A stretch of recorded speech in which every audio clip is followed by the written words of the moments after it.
Hi, this is Michelle. I'm going to show you the chain stitch according to the Bucilla instructions.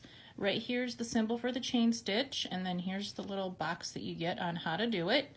I'm working on the Santa chef stocking, and there are two little gingerbread people on here, and they use the chain stitch around the edge. It's my favorite stitch to do around gingerbread people. I just like the way it looks.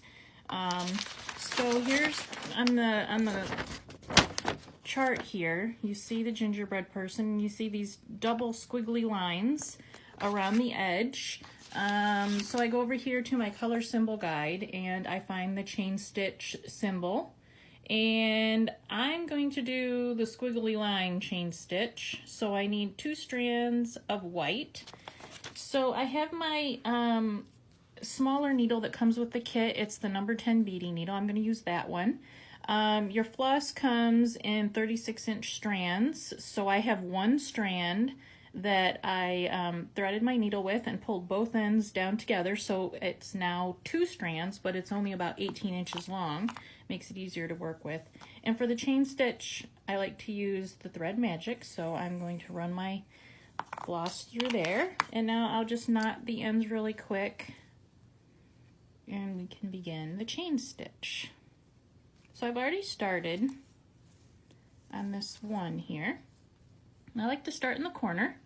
So I come up from the back, right where I stopped before. Come up from the back, and I'm going to,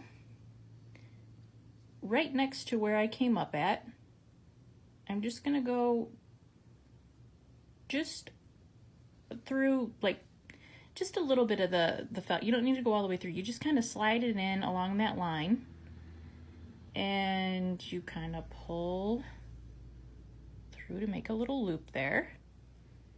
So there's one. And I always hold my floss kind of out of the way. I like to keep it flat.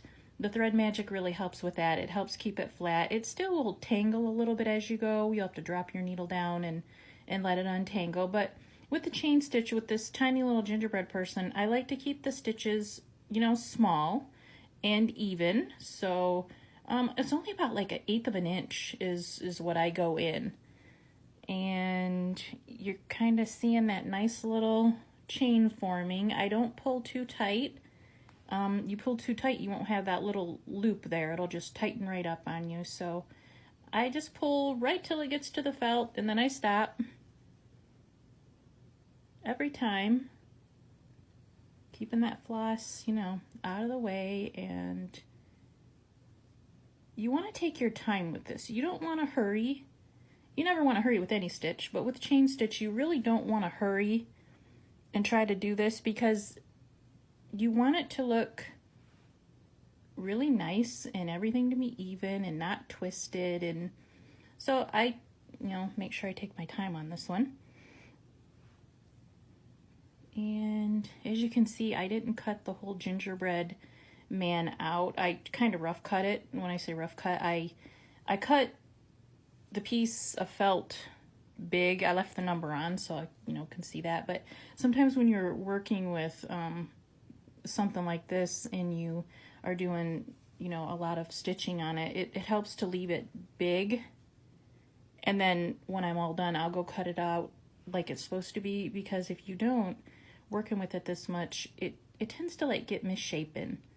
So I like to leave, you know, the extra on.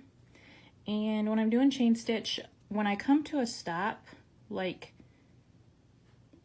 this will stop right here, you know, at this little corner here, and then I will tie it off and start a new piece. So I'm going to show you that part. That's what I'm working to right here. So see, it's getting a little twisted up, so I let my needle hang down and untwist, and then go back to it. Same way. Keep that little loop there. You don't want to lose that. So I'm almost to the stop point. I think 2 more. And then you tie it off. So to tie it off, I made the loop and I pulled it all the way through. and then just go down right next to it and pull it tight, and then I'll go back and knot it off, just a tiny little knot.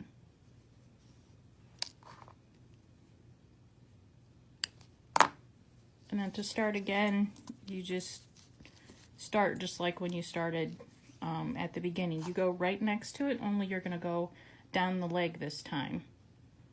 So after I've knotted it, I come up from the back, start right where I left off, and I'm going a different direction now.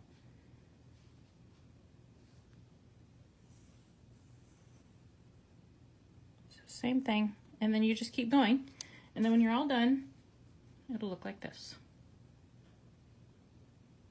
And that's the chain stitch.